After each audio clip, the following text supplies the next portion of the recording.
Mesdames, Messieurs, bonsoir. Merci de suivre la RTS et bienvenue dans ce principal rendez-vous d'information, un journal que nous commençons par les titres. 47 milliards 675 millions de francs CFA ont été découverts dans les comptes de Aïda Ndiong. Révélation du procureur de la République en conférence de presse cet après-midi, un montant constitué de bijoux, de devises et une somme d'argent de plusieurs milliards de francs CFA. Les détails dans ce journal. 6 milliards de francs CFA, coût de la construction de l'hôpital pour enfants de Diamniadio, fruit de la coopération sino-sénégalaise. La structure sera inaugurée demain par le chef d'État. À la veille de l'événement, la rédaction du journal télévisé fait un zoom sur ce centre hospitalier qui a un plateau technique relevé. Notre dossier du jour porte sur les plombiers. La plomberie, un métier en mutation, la formation de qualité requise pour exceller dans la profession. L'État appuie la démarche avec l'ouverture de centres de formation en métiers de bâtiment et travaux publics. La filière plomberie y est en bonne place.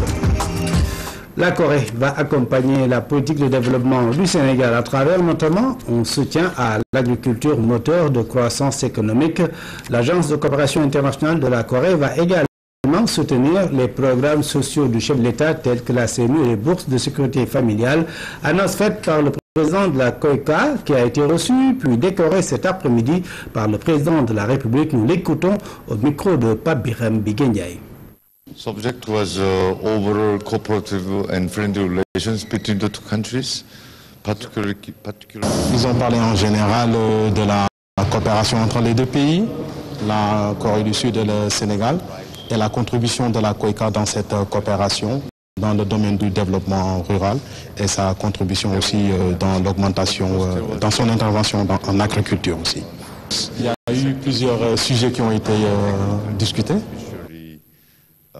Donc, ils ont fait un tour d'horizon de plusieurs secteurs sur l'éducation, l'enseignement supérieur, l'agriculture. Tous ces secteurs-là ont été traités. Et le président a soulevé une question importante à la COICA. Donc il y a la préoccupation du chef de l'État va dans le domaine social pour assister à la couverture maladie. Ceux qui n'en ont pas accès, et aussi assister les familles aux revenus moyens avec la bourse familiale. Il dit que ça a été vraiment une surprise parce qu'il ne s'attendait pas assez et il est vraiment heureux de le recevoir. Il dit que ce mérite à sa propre signification, il dit. 7e gala de l'intégration africaine, le Forum des opérateurs pour la garantie de l'émergence économique en Afrique, FOGECA, se réunit à Dakar. Ses membres se rencontrent pour 2 journées de réflexion sur le thème de l'importance des infrastructures dans la promotion du développement économique en Afrique. Les rôles des secteurs publics et privés ont aussi été largement abordés. Le forum s'est ouvert ce matin à Dakar. Le compte rendu est signé Amsatou Sey. Pour la 7e année, les opérateurs économiques africains, membres du FOGECA, se retrouvent. Cette année, l'importance des infrastructures dans le développement est au cœur des discussions. Organisateurs comme invités s'accordent sur un même point. Le processus d'intégration africaine doit être une réussite. Il en va du développement harmonieux, de l'émergence économique et de la prospérité de notre continent. L'intégration africaine comme processus et résultat à atteindre ne se discute plus. Je peux même affirmer qu'il est suffisamment connu par les décideurs politiques, les opérateurs économiques et les partenaires techniques et financiers. L'heure est à la recherche de nouvelles formes de financement. C'est là où intervient le secteur public et le secteur privé. Plus récemment, on assiste au développement d'un partenariat public-privé fondé sur des contrats CET. On note toutefois à ce propos la faible implication des entreprises privées nationales. En notre qualité d'opérateur économique, l'une de nos principales préoccupations est justement la nécessité d'impliquer ces entreprises privées nationales dans le financement et l'exécution des projets d'infrastructure sur le continent. C'est dans une dynamique de promotion de l'intégration africaine que l'État du Sénégal a décidé d'appuyer le FOGECA.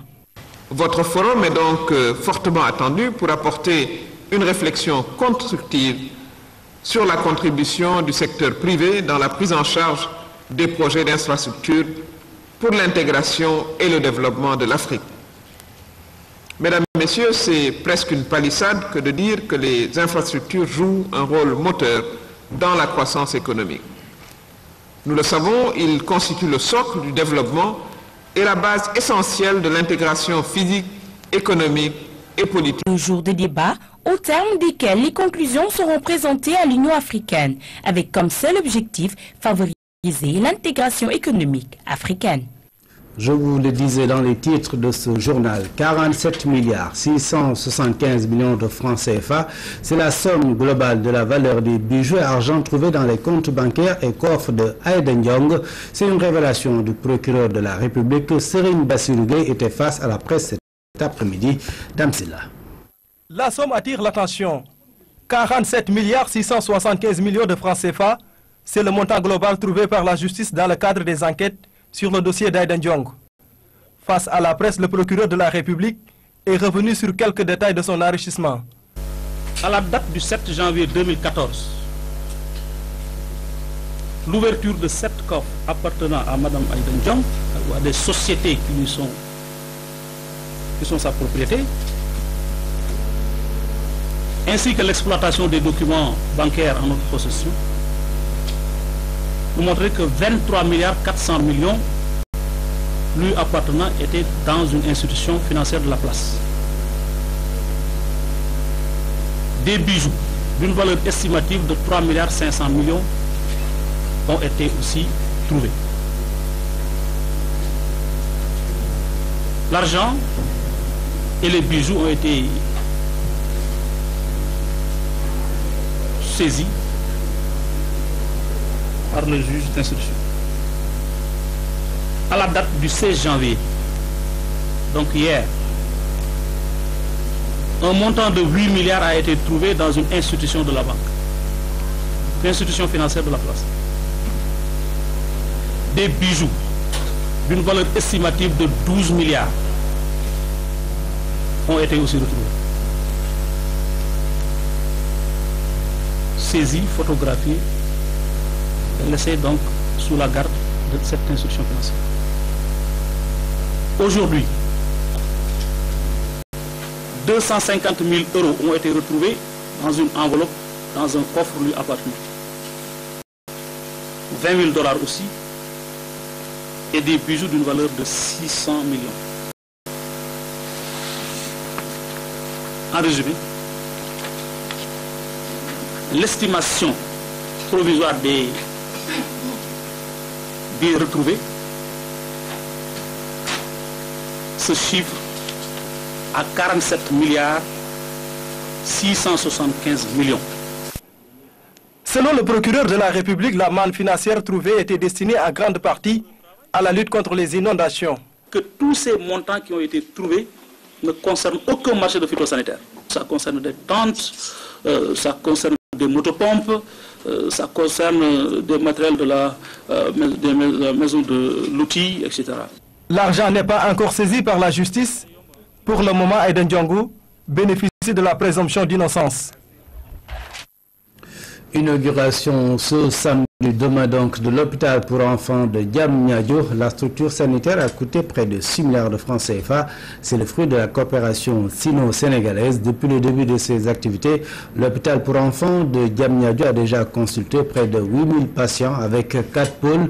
La structure a un plateau technique très relevé, nous dit Aboubakry Kane. À 3 km du croisement de Diamniadio sur la route de Thiès, l'hôpital d'enfants attire l'attention des passants.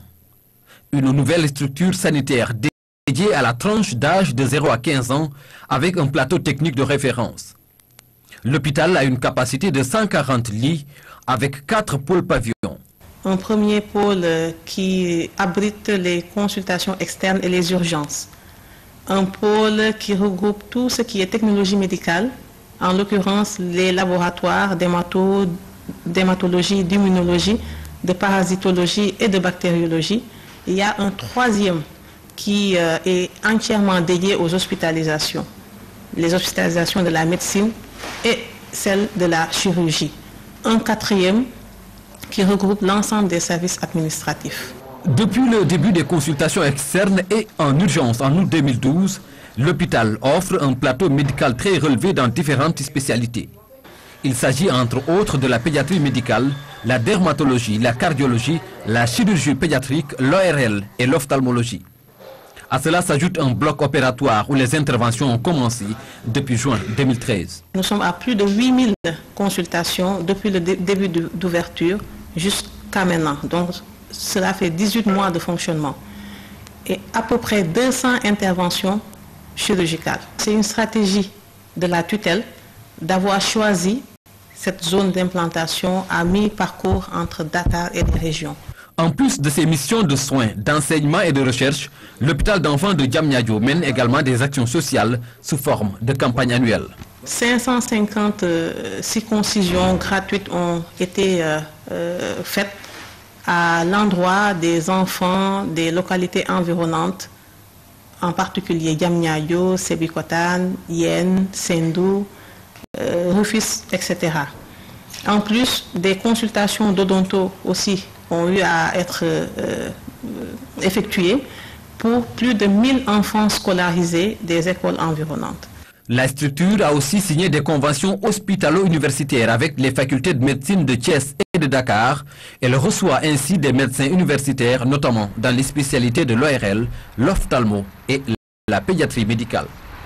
L'hôpital pour enfants de Diamniadio sera donc inauguré demain par le président Macky Sall. Le service national de l'éducation et de l'information pour la santé SNEPS a organisé une caravane de sensibilisation sur la couverture maladie universelle. La commune de Diamniadio a reçu la caravane. Cela en prélude à l'inauguration de l'hôpital pour enfants de Diamniadio par le chef de l'État, prévu donc demain. Le reportage est signé Pape Djepel Fall. La caravane a sillonné tous les quartier de Diamniadio. Objectif, inviter les populations à s'approprier ce fleuron hospitalier d'excellence. Une action qui a suscité un réel engouement. Ceci constitue pour nous un véritable prétexte de promotion et de vulgarisation de la couverture médicale universelle, notamment de la gratuité 0,5 ans. Vous savez, c'est un hôpital d'enfants. Et cet hôpital d'enfants participe à l'augmentation de l'offre de soins qui constitue un pilier fondamental dans la couverture maladie universelle. On a tout l'avantage de devoir sensibiliser les populations par rapport à la couverture médicale universelle, notamment la gratuité de 0,5 ans, mais surtout c'est aussi permettre aux populations de la localité, permettre à l'ensemble des populations du Sénégal de pouvoir s'approprier ce bijou. C'est ce samedi 18 janvier que le président Macky Sall va inaugurer ce bijou, une occasion pour les autorités de la structure de magnifier l'initiative prise par le SNEPS. Pour elle, les populations vont prendre soin de cet ouvrage de qualité. Une excellente initiative parce que ça nous permettra à nous, personnel de l'hôpital, l'administration de l'hôpital, de rendre la structure beaucoup plus visible. En réalité, nous avons démarré nos consultations médicales, nos activités hospitalières depuis 18 mois, donc depuis août 2012.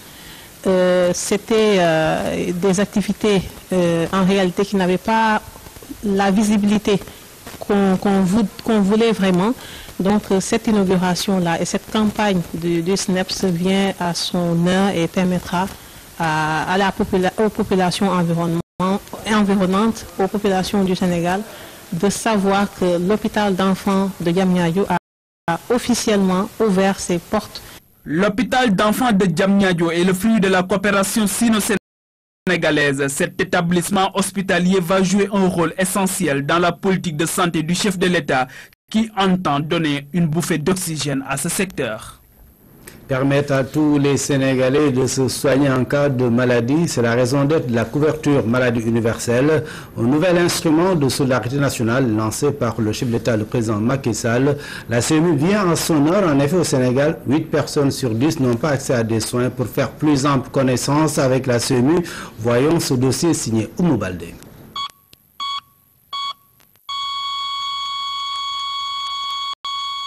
Depuis la nuit du 31 décembre 2012, le concept de couverture aux maladies universelles commence à être courant dans le langage des Sénégalais, même s'ils en manquent une compréhension approximative.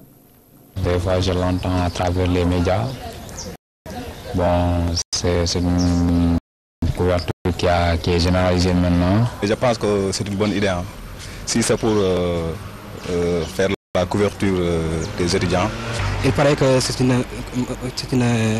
un projet qui consiste à doter la population d'une couverture maladie universelle. C'est-à-dire l'ensemble des populations, toutes les couches confondues. Au Sénégal, si tu n'as pas d'argent, si tu es malade, tu as tous les problèmes du monde. Hein? 80% des Sénégalais sont ainsi laissés en rade par le système de santé, faute de couverture sanitaire. C'est dans cet esprit que le chef de l'État annoncé lors de son discours à la nation le 31 décembre la mise en œuvre de la couverture maladie universelle. La couverture maladie universelle est un nouvel instrument de solidarité nationale devant permettre à chaque Sénégalais, quelle que soit sa condition, d'accéder à un minimum de soins. Un minimum de soins dont un maximum de personnes a besoin. En effet, 8 Sénégalais sur 10 ne bénéficient d'aucune couverture. Ils sont ainsi visés par ces nouvelles politiques sanitaires. Et qui sont-ils exactement? Ils appartiennent généralement aux couches sociales les plus défavorisées. Tous les secteurs dans l'informel vont être concernés, mais le monde rural, que ce soit l'élevage, donc les éleveurs, que ce soit également les agriculteurs. Donc toutes ces associations, tous ces regroupements sont concernés. Il y a aussi ces milliers de personnes inactives, mais il faut se rappeler que la CMU a un coût. Rien que la phase pilote a mobilisé plusieurs milliards. C'est un début et d'autres sources de revenus sont identifiées pour financer la réforme. Nous avons un plan qui est plus lié à des taxes sur le tabac, sur l'alcool, sur certaines choses qui en réalité peut-être sont nocives, et en mettant des taxes, on pourrait récupérer quelque chose pour la santé. À côté de ces sources de financement de la CMU, l'État peut compter aussi sur ses partenaires traditionnels. L'OMS, c'est vrai, n'est pas une agence de financement, mais les partenaires de l'OMS peuvent financer les activités qui vont dans ce sens-là. Mais la pérennisation de la réforme de la santé repose surtout sur la contribution individuelle. Malades et bien portants doivent cotiser. Pour harmoniser tout cela, les mutuelles et les assurances seront mises à contribution. Nous pouvons citer l'assurance maladie privée. Il y a aussi les mutuelles de santé. Nous avons aussi les institutions de prévoyance maladie. Et donc, il va falloir, en mettant en coordination et en synergie tous ces mécanismes, d'asseoir un système de couverture maladie qui va couvrir à terme la totalité des Sénégalais. Comme c'est la grande majorité des populations défavorisées, ils n'ont pas la trésorerie nécessaire pour faire face aux dépenses de santé. Donc s'il vient, la prestation est effectuée par le médecin, mais le médecin, il faut qu'il se fasse payer. Et après, le patient peut aller en pharmacie, on lui délivre le médicament, sans bourse déliée, et après il peut aller dans un laboratoire pour des analyses. Maintenant, c'est là où interviennent les assureurs dans la gestion. Bénéficier d'une assurance maladie ou de toute autre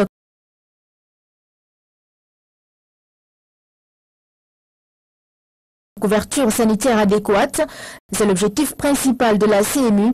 Elle permettra concrètement pour les malades de ne plus sortir de l'argent pour une consultation ou pour acheter des médicaments. Ainsi, au-delà des patients, ce sont les hôpitaux eux-mêmes qui se porteront mieux. C'est une mesure bien sûr que nous accueillons à sa juste valeur et qui nous permettra bien sûr peut-être d'avoir plus de recettes parce que ceux qui viendront paieront et on sera plus capable peut-être de les prendre en charge avec des soins de qualité. Donc si maintenant la couverture médicale est généralisée, d'une certaine façon ça profite également aux structures de santé. C'est-à-dire que maintenant les structures de santé vont être beaucoup plus liquides. La CMU est une politique qu'il est possible de réussir. D'autres pays africains l'ont essayé et adopté et leur succès peut inspirer le Sénégal. Si vous prenez le Rwandais, c'est le développement la mutuelle par des modalités, c'est-à-dire l'adhésion à une mutuelle est rendue obligatoire au Rwanda, qui fait que entre 2002 et 2006, le Rwanda est passé en taux de couverture au niveau des mutuelles de 6% à 81%. Beaucoup de Sénégalais, à l'image de M. Gueye, ont contribué à la mise en œuvre de la CMU dans d'autres pays et ils sont prêts à mettre leur expérience au service du Sénégal. Il s'agira juste d'une adaptation de la couverture maladie universelle aux réalités sénégalaises. L'objectif étant surtout de faire comprendre qu'il faut une contribution de tous, même quand on n'est pas malade, excepté les personnes indigentes, pour pouvoir bien bénéficier de cette couverture. Un défi de santé publique que l'État veut relever à 50% au moins d'ici 2015. Zoom sur la couverture maladie universelle, un dossier signé Oumou Baldé. Accès des femmes sénégalaises à la prise de décision, le COSEF poursuit le combat pour une mise en œuvre effective de la loi sur la parité absolue. Le pouvoir des femmes de 120 régions, de 120 localités du Sénégal renforcé en vue des prochaines élections locales et pour une meilleure prise en compte de la dimension genre dans l'acte 3 de la décentralisation, nous dit Fanta Badji. À 5 mois des élections locales, le COSEF entame à nouveau le combat pour l'application de la parité dans toute sa rigueur. Il vient de lancer la deuxième phase du projet Amélioration de l'accès des femmes sénégalaises à la prise de décision. Notre objectif, c'est d'atteindre la parité au niveau des listes, mais au niveau des conseils qui vont se constituer avec l'acte 3 de la décentralisation. La première phase du projet a certes permis aux femmes d'être plus représentatives au niveau du Parlement. Cependant, il reste beaucoup à faire pour atteindre la parité absolue au niveau de toutes les instances d'élection et de décision. Nous avons dans l'acte 3 la disposition relative à l'obligation de savoir lire et écrire pour être membre du bureau. Et c'est à nous de nous battre. Je crois que aussi ça va être un motif d'engagement et permettre aux femmes de développer l'axe. À cet effet, 120 potentielles candidates des régions de Thiès, Louga et Kaolack seront renforcées pour qu'elles soient éligibles conformément aux dispositions de cette loi. Mutualisez vos efforts pour contribuer à l'éclosion de tout le potentiel de leadership féminin, longtemps ligoté par des stéréotypes et des préjugés. Les futures candidates aux élections locales sont dès lors invitées à faire preuve de compétence et d'engagement pour prouver qu'elles peuvent bien se surpasser lorsqu'elles sont responsabilisées. Réunion des membres du comité de pilotage du programme Gouvernance pour l'atteinte des OMD. Ce programme se veut un dispositif d'accompagnement de la mise en œuvre de la stratégie nationale de promotion de la bonne gouvernance. Il a été financé par le PNUD en collaboration avec le gouvernement du Sénégal à hauteur de 3 milliards de francs CFA. Salut Sec. Le programme Gouvernance pour l'atteinte des OMD devra contribuer au renforcement des capacités de bonne gouvernance. Il est articulé autour de 5 points. La consolidation de la gouvernance politique, le renforcement de la gouvernance économique et financière, entre autres. Le programme appuie la dynamique de recherche continue de l'efficience des politiques publiques à travers l'amélioration des capacités de formulation, de mise en œuvre, de suivi et d'évaluation des mécanismes d'appui à la transparence et de lutte contre la corruption. Le programme promeut une démarche concertée entre l'État central, les collectivités locales, les secteurs privés et la société civile pour asseoir les mécanismes et instruments de partenariat et le cadre opératoire de territorialisation de l'action publique, ainsi que la consolidation de la transparence dans la gestion des collectivités locales. Le Sénégal est appuyé par le PNUD, le Programme des Nations Unies pour le développement, et cet appui devrait permettre à l'État du Sénégal d'asseoir de façon durable les principes de bonne gouvernance en vue de garantir l'atteinte des OMD. Le GPAO, la bonne gouvernance, c'est un programme phare pour le PNUD. Et nous sommes très satisfaits, très contents de ce partenariat avec le ministère de la Bonne Gouvernance. Et nous attendons beaucoup de choses dans les années qui viennent.